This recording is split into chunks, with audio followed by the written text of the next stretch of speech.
Mis hermanos, el Señor les bendiga y les guarde. Gracias a Dios por esa niñez, esa juventud que queremos desfilar también para las aulas a prepararse, y el equipo que trabaja con ellos, sirviendo al Señor en la formación de los niños y cada una de las hermanas. Seguimos trabajando para formar jóvenes para la gloria de Dios. Y como iglesia es nuestro norte prepararnos, estudiar la palabra, estudiar lo que es este libro sagrado para entender el propósito de Dios. Y más en estos tiempos de convulsión, tiempos de desesperanza. Son tiempos de guerra. Y alguien puede decir, pero la guerra es en el Medio Oriente, la guerra es en Israel. La guerra es con el pueblo de Dios. Y si es con el pueblo de Dios, es con nosotros. Y aunque nuestra lucha no es contra carne y sangre, sino contra potestades, el enemigo utiliza para distorsionar. Pero también sabemos, cuando el libro de Apocalipsis, estuvimos viendo qué significa todo lo que ocurre en el Medio Oriente. Y de todo esto hay una conclusión, y yo quisiera que nosotros la tengamos presente. La conclusión grande de todo lo que está ocurriendo, de todo lo que va a ocurrir, es que Cristo viene pronto a esta tierra. Cristo está por venir a esta tierra. Y el himno dice, ojalá fuera hoy.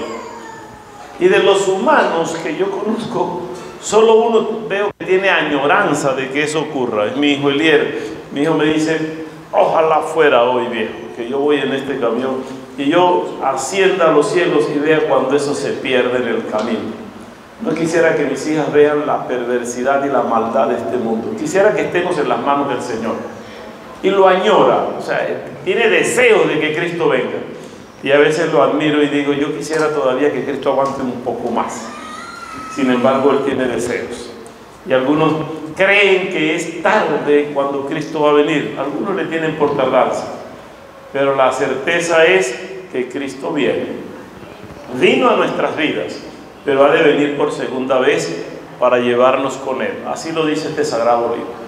Y nosotros hoy reunidos acá, a pesar de las dificultades, sabemos que estamos con el propósito de que Dios nos quiere orientar y enseñar sobre su palabra. Nosotros no podemos estar ajenos a lo que ocurre. Por eso en una oportunidad, en esta serie que veníamos llevando y el Señor me ha estado dando, no está escrita en un libro en particular, ni es una guía particular. Es lo que el Espíritu Santo de Dios está trabajando con esta iglesia. Y quiso trabajar con la actitud nuestra como cristianos. Después hablamos de la identidad del cristiano. Y la semana pasada hablábamos del ser del cristiano. Ahora, ¿de quién es esa identidad, ese ser, esa actitud que debemos tener? Pues de Cristo mismo. Ahora, viendo esto podemos decir, ¿de dónde Cristo y desde cuándo Cristo? Cristo es desde el principio de los tiempos hasta el fin del tiempo. Cristo es el alfa y el omega. O sea, cuando Dios constituye a este mundo, dice a Cristo y al Espíritu Santo, hagamos al hombre, hagamos, construyamos. Hablaba en plural Dios porque son tres en uno, tomando decisiones. Y este Cristo que tenemos y que vino a la tierra y que padeció y que nació en Belén de Judá. Cristo no era palestino, era semita. No era de la tribu de Leví, no era del grupo de los adoradores. Cristo era del grupo o del linaje de Judá. Era de la tribu de Judá. Y el profeta 400 y tantos años antes dijo, mas tú Belén Efrata, pequeña para estar entre las ciudades del mundo, pequeña, insignificante, de ti nacerá un Salvador, que es Cristo el Señor. Y Belén es provincia de Judá. Judá es el pueblo de Israel, es Jerusalén, es descendencia de Sem, hijo de Noé. Si recuerdan, Noé con Sem, Can y Jafet.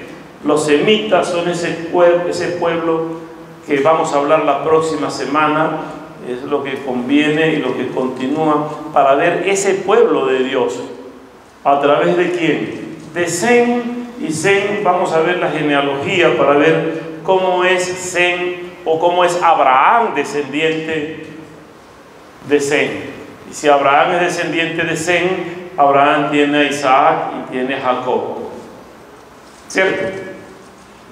Y de Isaac y de Jacob viene la descendencia, y el pacto de Dios es con Abraham, con Isaac y con Jacob, para darnos tierra prometida y salvación. Pero antes de Isaac, a Sara permitió que Abraham tuviese un hijo con la sirviente, y ese era Ismael, pero también descendiente de Sem.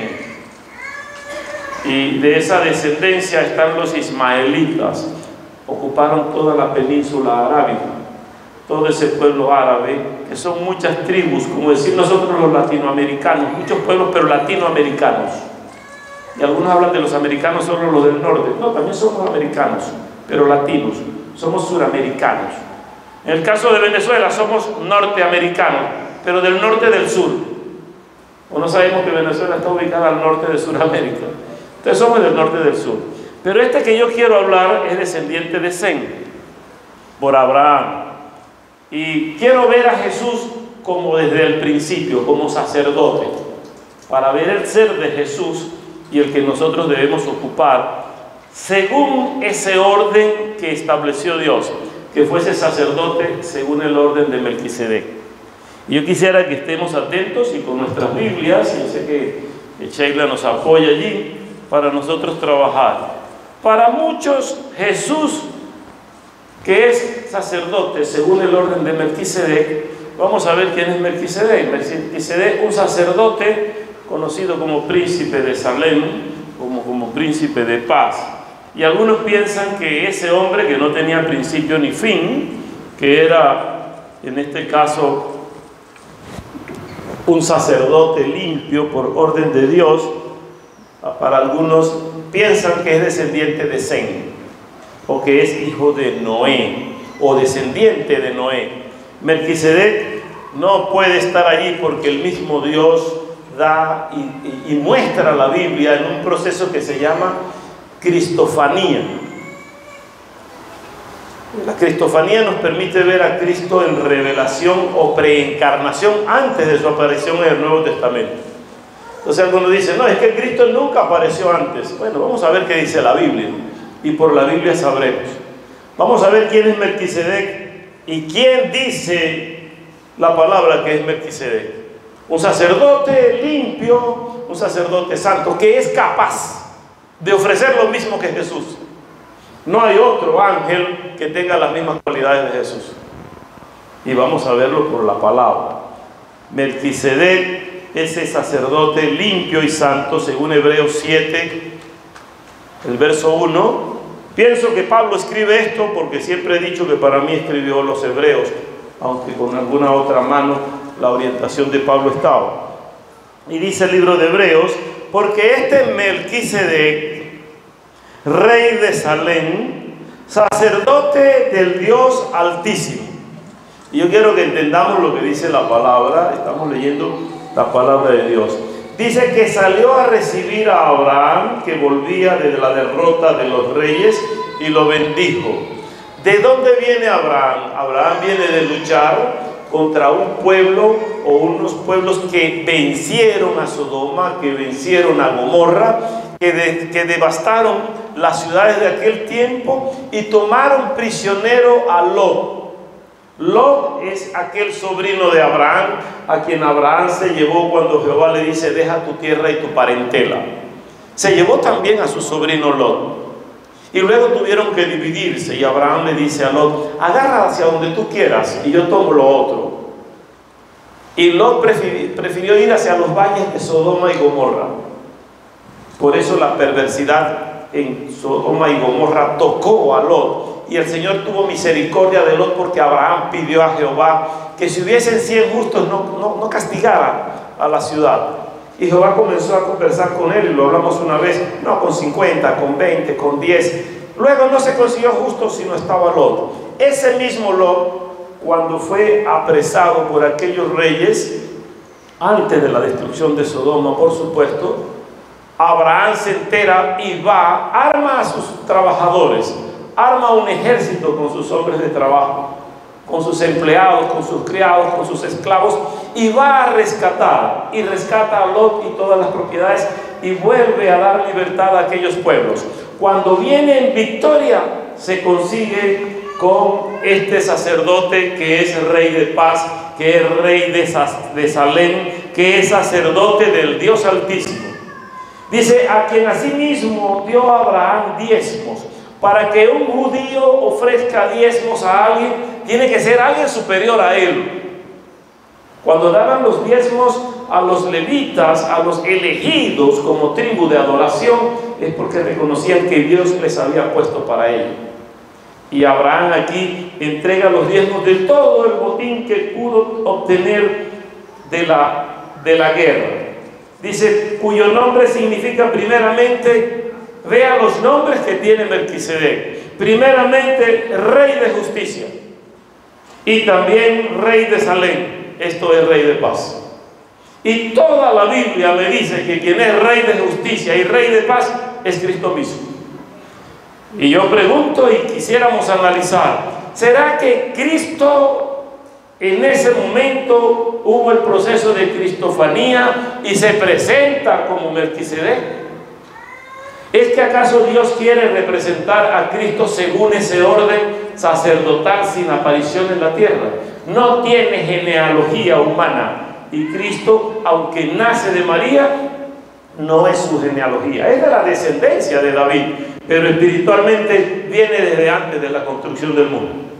Dice: sin padre ni madre, sin genealogía, ni tiene principio de días ni fin de vida, sino es hecho semejante ¿a quién? Al Hijo de Dios.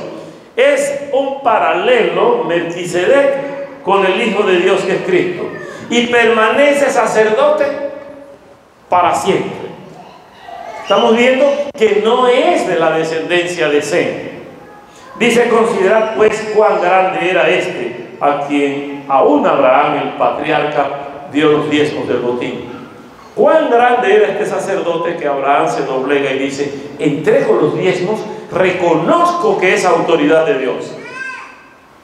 Y vamos a ver más adelante, cuando alguien pregunta, y algunos teólogos dicen que es que Melquisedec era un sacerdote cananeo. Si es un sacerdote cananeo, es de la tribu de Canaán o de Cam.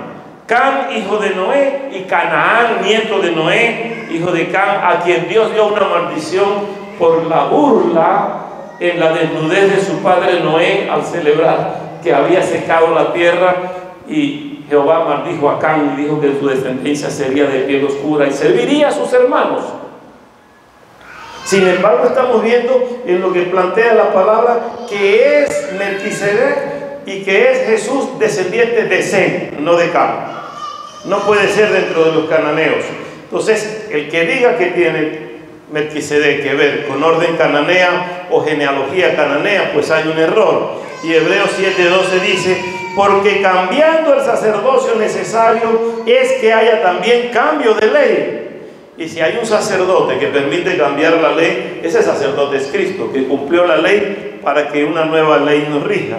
Y aquel de quien se dice esto es de otra tribu de la cual nadie sirvió al altar. ¿Cuál era la tribu que servía al altar? La tribu de Leví. Y este es de una tribu de la cual no sirvió al altar. ¿Por qué? Porque es de la tribu de Judá. ¿Sí me están siguiendo, hermanos? Y como es de la tribu de Judá, por eso Jesús viene en el mismo orden, siendo descendencia de David. Y aquel de quien se dice esto es de otra tribu, de la cual nadie sirvió al altar. Porque manifiesto es que nuestro Señor vino de la tribu de Judá. Está confirmado, de la cual nada habló Moisés tocante al sacerdocio. Esto es más aún manifiesto, si a semejanza de Melquisedec se levanta un sacerdote distinto. Y da a entender que el sacerdote que se está levantando según el orden de Melquisedec es Cristo mismo, y que Cristo es por descendencia no de Leví sino de Judá. Dice: no constituido conforme a la ley del mandamiento acerca de la descendencia, sino según el poder de una vida indestructible, ¿Quién posee vida o quién nos da vida indestructible si no es Cristo mismo quien la poseía y fue puesto en sacrificio en la cruz del Calvario para ser destruido y como indestructible se levanta al tercer día? Ese es nuestro sacerdote real, Cristo mismo, y es según el orden de Melquisedec, no tiene muerte ni tiene antecedente genealógico. Dice pues, se da testimonio de él: tú eres sacerdote para siempre según el orden de Melquisedec. Cristo es y seguirá siendo nuestro sacerdote. Es decir, que el ser de Cristo, la actitud de Cristo y la identidad de Cristo es la que tú debes tener y yo debo tener por ser seguidores de Cristo. No puede alguien decirme que no es Cristo porque Cristo no se había presentado. Repito, ese proceso de cristofanía, que no es más que apariciones de Cristo en el Antiguo Testamento, aun cuando Cristo no había nacido de María. Y se presentaba, allí se presentó. Estaba presentado como un ser humano, pero como un sacerdote al cual el gran patriarca Abraham le rinde tributos y le da los diezmos. Abraham, que es el padre de Isaac y es el padre de Ismael. Abraham, que es el padre de los judíos y del pueblo de Israel, con los 12 patriarcas, hijos de José, como también de toda la descendencia arábica con Ismael. La pugna está entre estos dos hermanos y estará siempre hasta que Cristo venga. Israel estará en lucha permanente con los árabes o con el mundo árabe, sabiendo que cuando Cristo venga levantará su pueblo. De los árabes también hay salvos. Es promesa de Dios porque es descendencia de Abraham también es pueblo semita. Y nosotros debemos respetar esto, pero entender que la palabra que Dios nos está dando es para que nosotros sigamos creyéndole a un Cristo que viene apareciendo en toda la Escritura. Este libro es netamente cristocéntrico. Todo lo que se dice en este libro que es la Biblia, es sobre Cristo. Algunos dicen que Cantares no menciona el nombre de Jesús ni el libro de Esther. Ciertamente, por la persecución que había de los que eran cristianos, cuando Esther no se hace el escrito, pero se habla de él, se menciona de él. Y cuando vemos el libro de Cantar de los Cantares, todo lo que se dice es de Cristo mismo.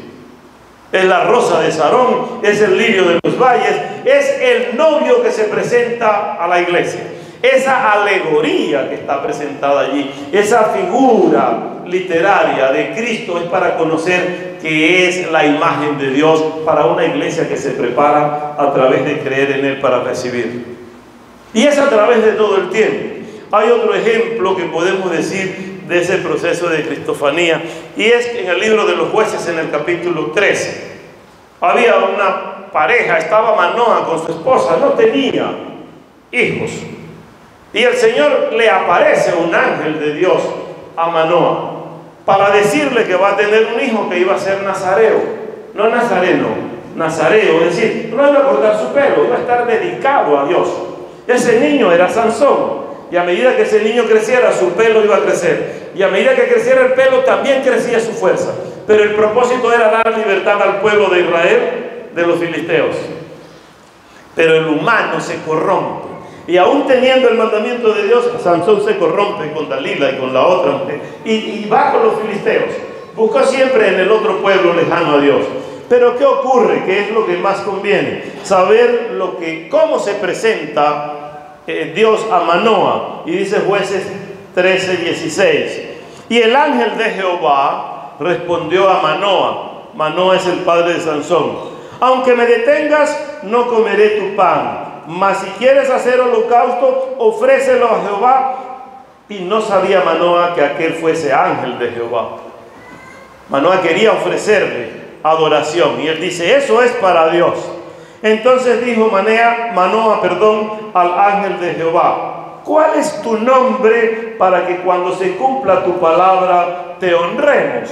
Está pidiendo el nombre del que habla con él para cuando se cumpla la promesa, cuando ocurra el milagro, poder honrarlo. Y el ángel de Jehová respondió, ¿por qué preguntas por mi nombre, que es admirable? ¿Quién es admirable? ¿Quién es ese rey admirable? Cuando el profeta dice que van a nacer ese rey, no dice que su nombre es admirable. Dios fuerte, consejero, príncipe de paz. Pues está hablando de Cristo mismo.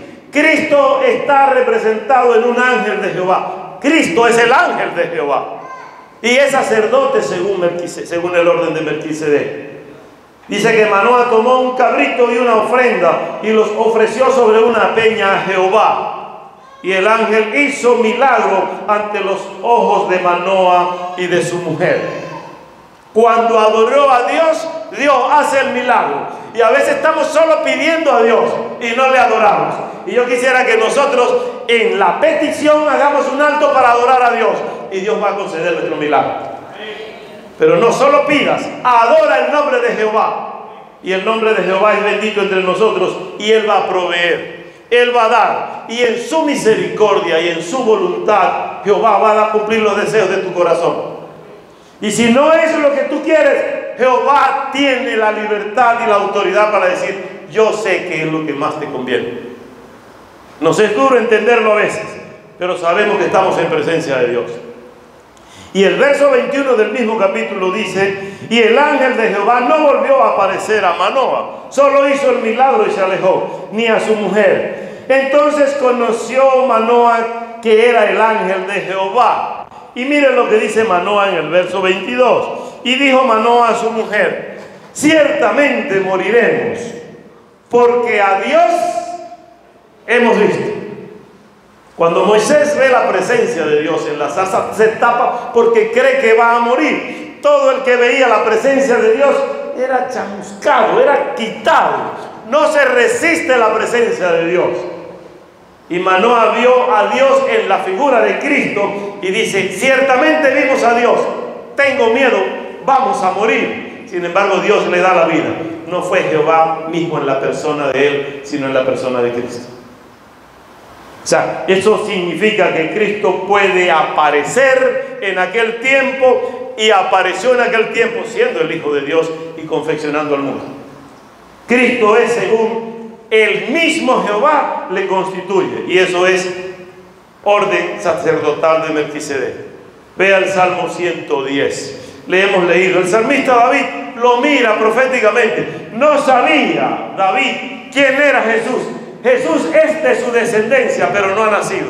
Yo tengo una descendencia por nietos y tendré bisnietos y qué sé yo, pero no sé lo que va a pasar proféticamente con cada uno de ellos. Y David hace este anuncio. Y dice: Jehová dijo a mi Señor. ¿Cuál es su Señor? A quien Jehová le está hablando. Siéntate a mi diestra. Estamos en los Salmos. Estamos en el Antiguo Testamento.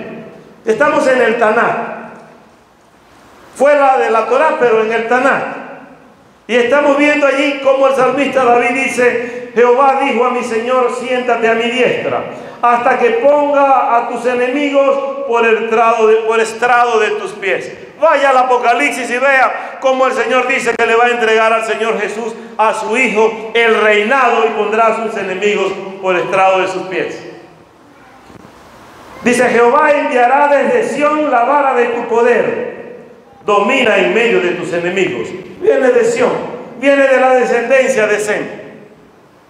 Tu pueblo se te ofrecerá voluntariamente en el día de tu poder. En la hermosura de la santidad, desde el seno de la aurora, tienes tú el rocío de la juventud. Juró Jehová y no se arrepentirá. Tú eres sacerdote para siempre, según el orden de Melquisedec.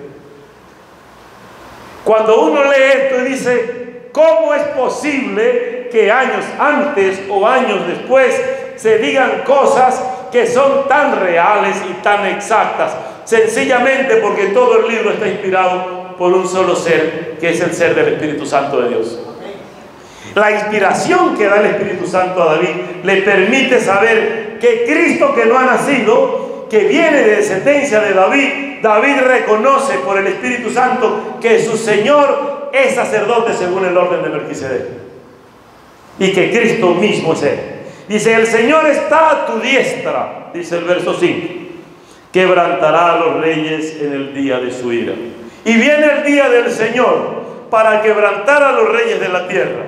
Llámese Israel como pueblo de Dios, o llámese el pueblo árabe como descendiente de Abraham, hijo de Ismael, o llámese el resto de los semitas, el resto de los hijos de Jefté, el resto de los hijos de Can o Canaán, y veremos cada uno de nosotros cuando cree en Cristo que tiene la misma misericordia.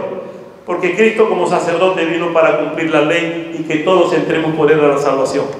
Ya no importa el color de la piel, ya no importa la descendencia, si es asiático o no, ya lo que interesa es que creas en Cristo. Por eso vemos chinos, vemos coreanos, vemos africanos creer en Cristo Jesús. ¿O no creen que los africanos creen en Cristo? Sino para mostrarles uno que está por allí, se llama Olowa Seun Babajide, ¿no? Creo que es así que se dice el nombre. Nuestro hermano Shu. Y le amamos en el nombre de Jesús. Es como nosotros, igual que nosotros. Todos a una misma imagen y semejanza. Un mismo ser que es el ser de Cristo. Y ese Melquisedec, que es sacerdote por Cristo, ofrece para Abraham lo mismo que Cristo ofrece para nosotros cada día que hacemos la cena del Señor. Lo mismo que Cristo ofreció a los discípulos la noche antes de ser entregado. Lo mismo que el apóstol Pablo corrige a los corintios para que hagan como tiene que ser. Génesis 14, 18 dice que después que Melquisedec recibe la ofrenda de Abraham, después que toma aquella donación que hace Abraham a él como sacerdote y como príncipe de Salem, como rey de Salem, como rey de paz, dice el verso 18 que entonces Melquisedec, rey de Salem y sacerdote del Dios Altísimo, sacó pan y vino y le bendijo diciendo: bendito sea Abraham, el hijo del Dios Altísimo, creador de los cielos y de la tierra, y bendito sea el Dios Altísimo que entregó a tus enemigos en tu mano y le dio a Abraham los diezmos de todo. Compartió él lo que tenía para dar, pan y vino. Representación profética para que cuando Cristo nos dé pan y vino diga: este es mi cuerpo que por vosotros es partido, esta es mi sangre que por vosotros es derramada. Esa similitud que hay no es casualidad, es que Abraham reconoce que la persona que está allí es autoridad de Dios, y Abraham ofrece los diezmos. Dice el capítulo 7, verso 2: a quien asimismo dio a Abraham los diezmos de todo, cuyo nombre significa primeramente Rey de Justicia, también Rey de Salem, esto es Rey de Paz. Le está entregando los diezmos a Cristo. Al Rey de Justicia, Príncipe de Paz, o Rey de Paz, Rey de Salem. Dice: considerad pues cuán grande era este, a quien aún Abraham, el patriarca, dio diezmos del botín. Cuán grande era Melquisedec. Ciertamente los que entre los hijos de Leví reciben el sacerdocio tienen el mandamiento de tomar del pueblo los diezmos según la ley. Pero eran los de Leví, es decir, de sus hermanos, aunque estos también hayan salido de los lomos de Abraham. Pero aquel cuya genealogía no es contada entre ellos, tomó de Abraham los diezmos. Es decir, un sacerdote que no es descendiente de Leví, un sacerdote al que no constituyó Moisés como sacerdote, y Abraham le reconoce para dar los diezmos. Y bendijo Dios a Abraham, y el príncipe de paz, en este caso Melquisedec, da la bendición mediante el Dios Altísimo, como Cristo mismo nos bendice en el nombre de su Padre. Y para llegar al Padre nosotros nos acercamos a Él. Sin dudar, sin discusión alguna, el menor es bendecido por el mayor. Dice la palabra. Cristo se convierte y ha sido asignado por Dios como nuestro sumo sacerdote. Es nuestro gran sumo sacerdote. Y la palabra lo refiere, y veamos en Hebreos 4. Hebreos 4, el verso 14 dice: por tanto, teniendo un gran sumo sacerdote que traspasó los cielos, Jesús el Hijo de Dios, retengamos nuestra profesión, retengamos nuestra fe, nuestra convicción, nuestro pacto, porque es Cristo mismo quien se está presentando. Y viene por el mismo orden que hemos mencionado. Porque no tenemos un sumo sacerdote que no pueda compadecerse de nuestras debilidades. A veces creemos, o alguien dice: no, Cristo puede ser porque es el Hijo de Dios, Él no sufrió, Él no padeció, es un cuento. O Cristo no es el nativo de Belén. Algunos piensan que Jesús no nació en Belén. Vea, la India, un país arruinado porque vive para la idolatría, con cientos de dioses que cambiaron la imagen de Jehová por animales y vive en miseria, exportando una teoría falsa de paz a través de la concentración, a través de Buda, a través del hinduismo, pero que no llegan a tener la paz porque no tienen a Cristo. Para ellos, Cristo nació, vivió y murió en Cachemire, ciudad de ellos, y tienen una tumba allí donde dicen que Cristo fue sepultado, y adoran a ese profeta que se llamó Jesús, pero que está muerto allí. ¡Qué gran error! Si Cristo murió en la cruz, fue sepultado en un sepulcro nuevo de José de Arimatea, y al tercer día, después de pasados 3 días, 3 noches, resucita y ascendió y está sentado a la diestra del Padre. Y viene por nosotros. No está en Cachemire, es un error de ellos. Y muchos están creyendo que vive allí. El sacerdocio de Cristo es permanente y para siempre. Está vivo según el orden de Melquisedec. Es un sacerdote perpetuo y cargado de capacidades para perdonar a todos cualquier pecado, no importa cómo se llame, no importa si es grande o es chico. Él tiene capacidad para perdonarte, para redimirte. No le interesa a Jesús quién eres ni cómo eras, le interesa lo que vas a hacer luego que estés con Él. No tenemos un sumo sacerdote que no tenga capacidad de compadecerse de nosotros, que no haya pasado nuestras debilidades. Tenemos uno que fue tentado en todo. Y cuando dice en todo, es que pudo ser tentado en cualesquiera de las tribulaciones que tiene cada uno. Nosotros tenemos debilidades. Para unos la debilidad es el alcohol. Puede que pasen otras cosas, pero lo fuerte que le va a tentar el diablo es con el alcohol. Para otros con la cleptomanía. Unos que son tan ladrones que como no tiene que robar o no quiere ir preso, pone las cosas y luego él mismo mira hacia allá y él mismo se roba. Tiene un demonio que le obliga a eso. Otro que es tentado por la homosexualidad, otro por miles cosas. Pero a veces uno es tentado por una cosa, por la droga y no por nada más. No hay otra cosa que le llame la atención sino eso. Sin embargo, Cristo fue tentado en todo lo que nosotros fuimos tentados. Haga la sumatoria de todas nuestras tentaciones y vea que Cristo las padeció, pero no se contaminó. Pudo resistirla. Ahora Él dice, yo te doy carga, solo las que puedes llevar. Resistid al diablo y Él huirá de vosotros. Pero hay que resistir. Y tenemos la capacidad de resistencia que Cristo nos da. Él como sumo sacerdote fue tentado en todo, a nuestra semejanza, pero sin pecado. Y luego que estamos limpios y sin pecado, o si pecamos, vamos donde Él. Dice, acerquémonos pues confiadamente al trono de la gracia, para alcanzar misericordia y así hallar el oportuno socorro. Queremos hallarlo sin acercarnos a Cristo. Hay que acercarnos a Él para poder llegar al trono de la gracia.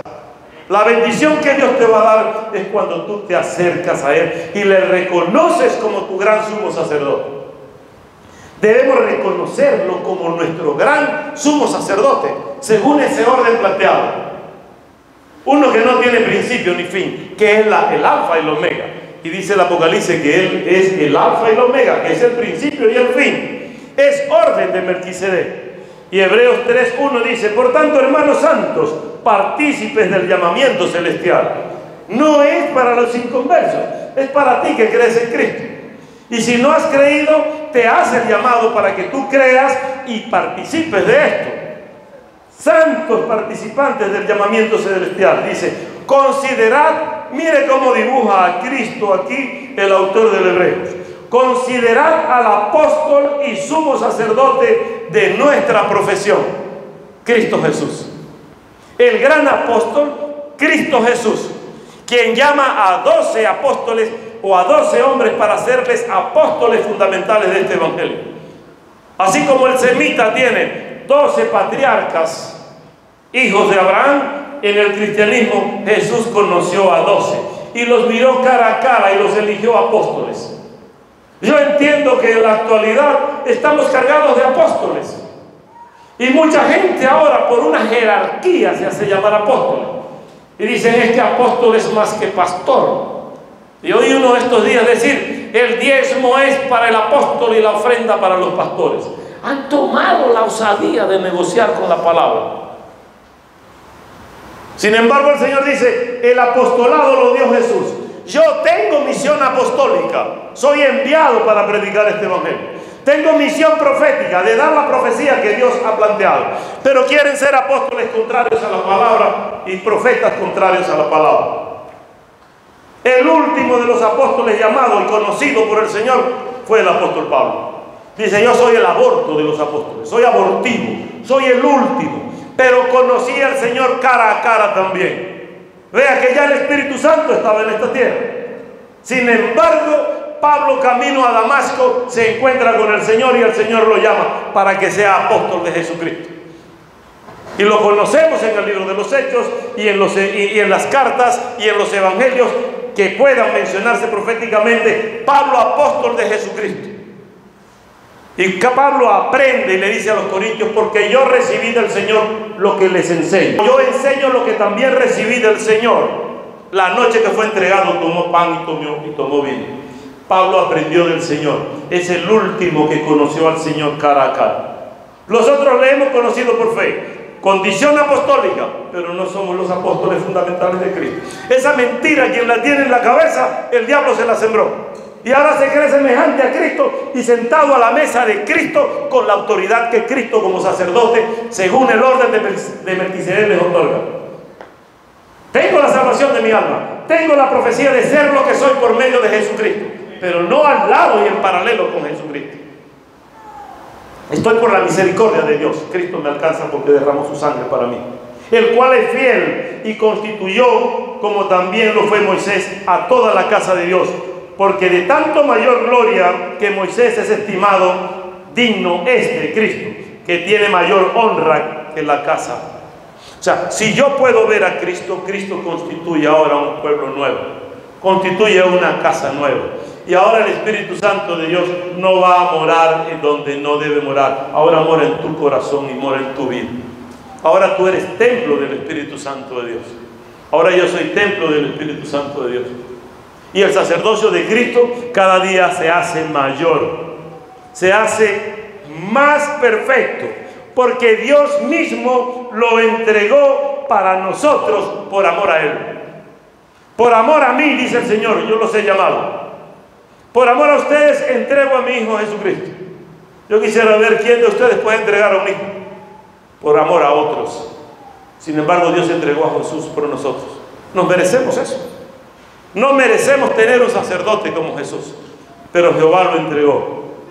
Hebreos 5:1 dice, porque todo sumo sacerdote tomado de entre los hombres es constituido a favor de los hombres en lo que a Dios se refiere, para que presente ofrendas y sacrificios por los pecados. Es decir, Dios eligió siempre de Leví a hombres para que presenten los sacrificios. Por él para purificarse y luego por el pueblo para ser perdonado.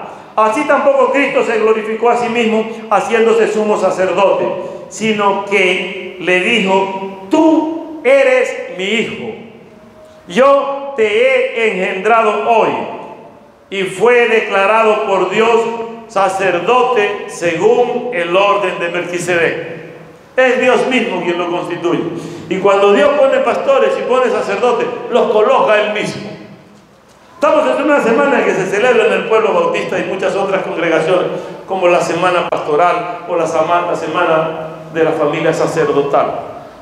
Esa semana que se da para que se haga alguna honra a esta familia que dedica tiempo para adorar a Dios. Y el Señor elige a quienes van a estar. Para que la iglesia pueda estar satisfecha, tiene que ser Dios mismo quien ponga el líder. Y el líder tiene que trabajar en función de lo que Dios dice, en obediencia a Dios. No es tan sencillo.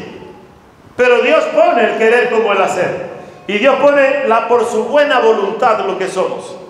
Yo he dicho siempre que agradezco al Señor por ustedes, por sus oraciones, por sus atenciones, por estar prestos para lo que a mí me pueda ocurrir, por lo que yo puedo vivir. Hay un pueblo que está orando por mí.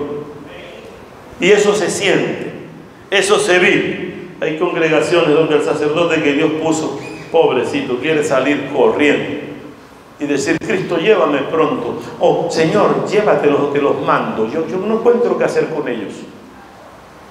Pastores que me han dicho: no me tocaron ovejas, hermanos. Y lo que pasa es que tú equivocaste, tal vez. El Señor te eligió. Bueno, yo luché mucho porque esta es una iglesia que se dividió y yo me quedé con esta parte. Bueno, asuma sus chivos. Porque las ovejas quedaron del lado que el Señor dejó el pastor. Porque Dios no es Dios de divisiones, ni es Dios de traiciones. Es sacerdote de paz. Es admirable, es consejero, es justo, es sacerdote perfecto según el orden de Melquisedec, constituido por Dios mismo. Y lo que Dios constituye no tiene perdición. Hay garantía de salvación en él. Y hay garantía de que la palabra que enseña tiene que ser la palabra de Dios. No puedo yo venir a enseñar una que yo interprete a mi manera, lo que la palabra dice. Y hemos tratado que los mensajes estén cargados de la palabra de Dios. Para que no discuta conmigo, discuta con la Biblia, que es lo que la Biblia tiene para usted. Léala e instrúyase. Pablo le dice a Timoteo que toda esta Biblia, toda esta palabra está hecha para enseñar, para corregir, para redarguir y para instruir en justicia, a fin de que el hombre de Dios sea preparado para toda buena obra. Nuestra garantía es que Jesús es nuestro respaldo en la salvación. Así como cuando vas a sacar un carro o vas a comprar algo y te dicen: necesitas un fiador para poderte acreditar, y ese fiador tiene que garantizar tu crédito. Ese es Cristo para nuestra salvación. Él es nuestro fiador en la salvación. Pagó antes de ser el fiador. Vea Hebreos 7, verso 22. Por tanto, Jesús es hecho fiador de un mejor pacto. Eso no lo estoy diciendo yo, lo dice la palabra. Es fiador de un mejor pacto. El 23 dice: y los otros sacerdotes llegaron a ser muchos, debido a que por la muerte no podían continuar. Si un sacerdote que muere, hay que poner otro, y otro, y otro. Sin embargo, Jesús, que es según el orden de Melquisedec, permanece para siempre. Mas por cuanto permanece para siempre, tiene sacerdocio inmutable. No cambia a Cristo. Tu sacerdote es el mismo hoy, mañana y siempre. Por eso decimos que quienes quieren cambiar la Biblia para que se parezca a la sociedad están errados. Es la sociedad quien tiene que buscar parecerse a lo que dice acá, que es la palabra de Dios. Porque el sacerdote es inmutable. El sacerdote no cambia. Por lo cual puede también salvar perpetuamente a los que por él se acercan a Dios, viviendo siempre para interceder por ellos. Intercede a la diestra del Padre por nosotros. Porque tal sumo sacerdote nos convenía, era necesario tal sumo sacerdote, que sea santo, inocente, sin mancha, apartado de los pecadores y hecho más sublime que los cielos. Y de este mismo orden es Melquisedec, apartado de los pecadores, hecho sublime más que los cielos, es santo y es inocente. Diga que es Cristo mismo. Y el verso 1 del libro 8 dice: ahora bien, el punto principal de lo que venimos diciendo, como para resumir, es que tenemos tal sumo sacerdote, el cual se sentó a la diestra del trono de la majestad de los cielos. Vea dónde está el sacerdote que nos dirige. Está sentado a la diestra del trono de la majestad de los cielos, ministro del santuario y de aquel verdadero tabernáculo que levantó el Señor y no el hombre. El sacerdote lo colocó Dios mismo. Y cuando vemos Melquisedec en aquel tiempo con Abraham, ¿quién fundó? ¿Quién dice cuál es su iglesia? ¿De dónde viene? ¿Dónde murió? No, es Cristo. Es Cristo en su proceso para dar a conocer. Y dice Hebreos 9:7, pero en la segunda parte, solo el sumo sacerdote una vez al año, cuando entraba para rendir tributos, derramar sangre para perdón de pecados. No sin sangre, o sea, tenía que llevar derramamiento de sangre, porque sin derramamiento de sangre no hay remisión de pecados. Por eso Cristo muere, derrama su sangre y ahora no hay más sacrificio de sangre. Ya Cristo lo hizo. Dice, la cual ofrece por sí mismo y por los pecados de ignorancia del pueblo. Pero estando ya presente Cristo, sumo sacerdote de los bienes venideros, por el más amplio y más perfecto tabernáculo, no hecho de mano, es decir, no de esta creación. Es otro orden, es creación de Dios, no la que los hombres pueden hacer para constituir. Y el verso dice, el 12 dice, no por sangre de machos cabríos ni de becerros, sino por su propia sangre entró una vez para siempre en el lugar santísimo, habiendo obtenido eterna redención. Parece poco el sacerdote que le está asistiendo. Del 12 vamos al 15 y dice, así que por esto es mediador de un nuevo pacto, para que interviniendo muerte para la remisión de las transgresiones que había bajo el primer pacto, los llamados reciban la promesa de la herencia eterna. Porque no entró Cristo en el santuario hecho de mano, figura del verdadero, sino en el cielo mismo para presentarse ahora por nosotros ante Dios. Ya no va a un tabernáculo para estar en el lugar santo o en el lugar santísimo. A la muerte de Cristo en la cruz, el velo del templo se rasgó en dos. Ya no había el lugar santo y el lugar santísimo.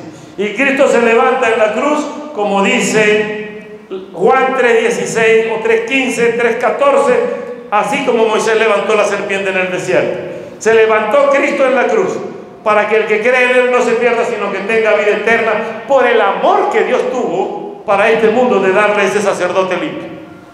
Y cuando Cristo es rescatado de la muerte, porque Él es Dios mismo, y sale adelante, es triunfante y asciende a los cielos, y desde allí intercede por nosotros, desde allí es nuestro sacerdote. Por eso consideramos que es Cristo el sacerdote de los sacerdotes o el pastor de los pastores. No hay otro en el ser de Él que pueda cubrir esa bendición. No para ofrecerse ya muchas veces, como entra el sumo sacerdote en el lugar santísimo cada año con sangre ajena. Ahora este se presentó una vez, pero con su propia sangre. Ya no es un sacerdote que llevaba la sangre de un animal, la sangre de cualquier sacrificio de tórtola, de buey, de oveja, sino que ahora iba él mismo para entregarse.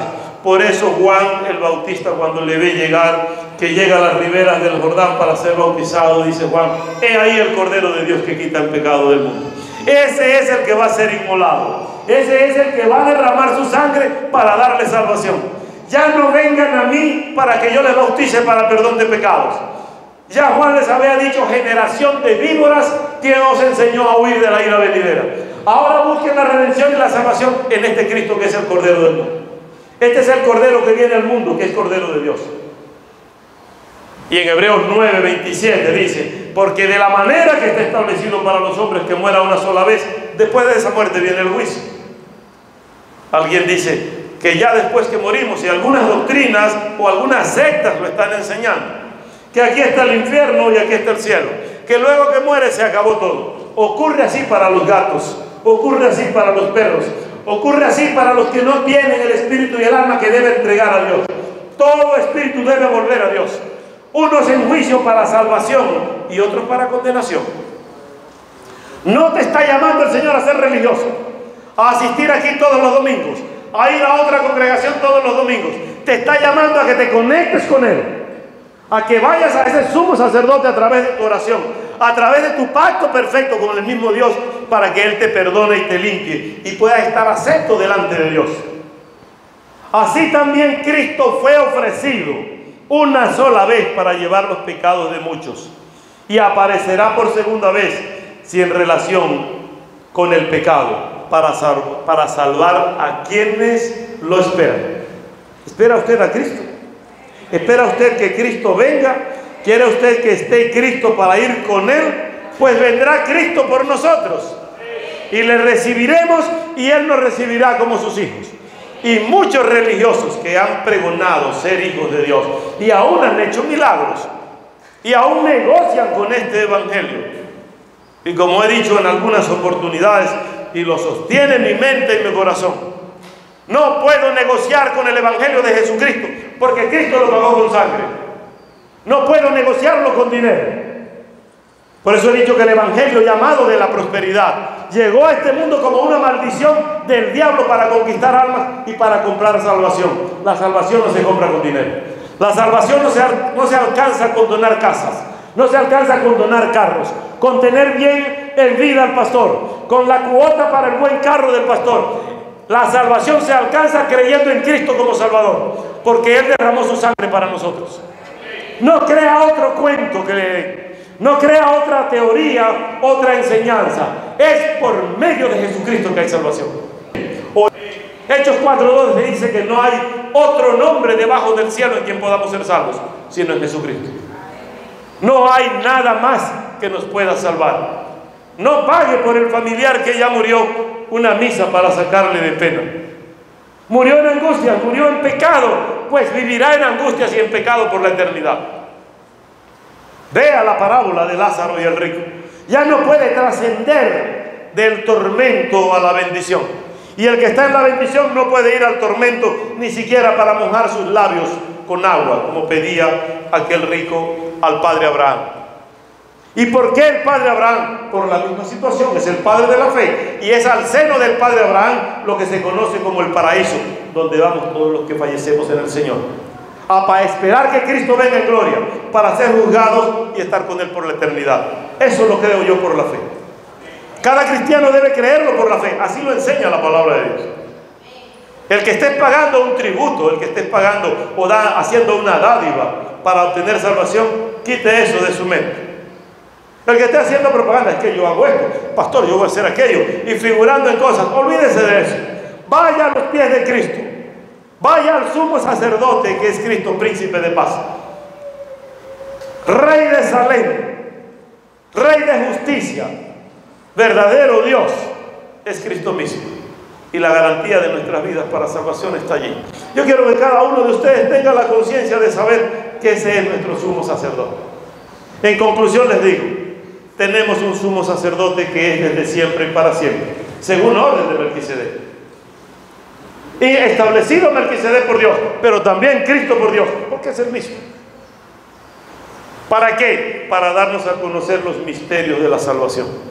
Son misterios porque el que no tiene persuasión, quien no tiene orientación del Espíritu Santo, no entiende esto. Y no lo va a entender porque el hombre natural no percibe las cosas de Dios. Se entienden espiritualmente. Y aunque vivimos en este cuerpo, aunque vivimos en esta carne, debemos tener discernimiento espiritual. Y es ahí donde se manifiesta quiénes son de Dios, cuando damos frutos de ser hijos de Dios a través del fruto del Espíritu de Dios. Y el Espíritu de Dios es amor, es paz, es gozo, es benignidad, es paciencia, es confianza en Dios, es templanza, es mansedumbre. Y todo eso tiene Cristo. Cuando nos dice, aprendan de mí, que soy manso y humilde de corazón. Allí resume Cristo esos dones. Aprendan de mí que soy manso y humilde de corazón. Soy sacerdote para siempre, para rescatarlos, para perdonarlos. Si alguno tiene pecado, si alguno tiene algo que entregar a Dios, es buen momento para entregárselo a Dios a través de Jesucristo. Y estoy seguro que ese sacerdote le va a perdonar. El que viene a Él, Él no le echa fuera, Él perdona todo tu pecado. No importa cómo se llame ni de qué tamaño es. Tiene la bendición de la salvación para ti, como la tiene para mí. Yo pido a mi Señor que esto quede en nuestros corazones para vivirlo y saber que tenemos un Dios maravilloso. Vamos a inclinar nuestros rostros para orar.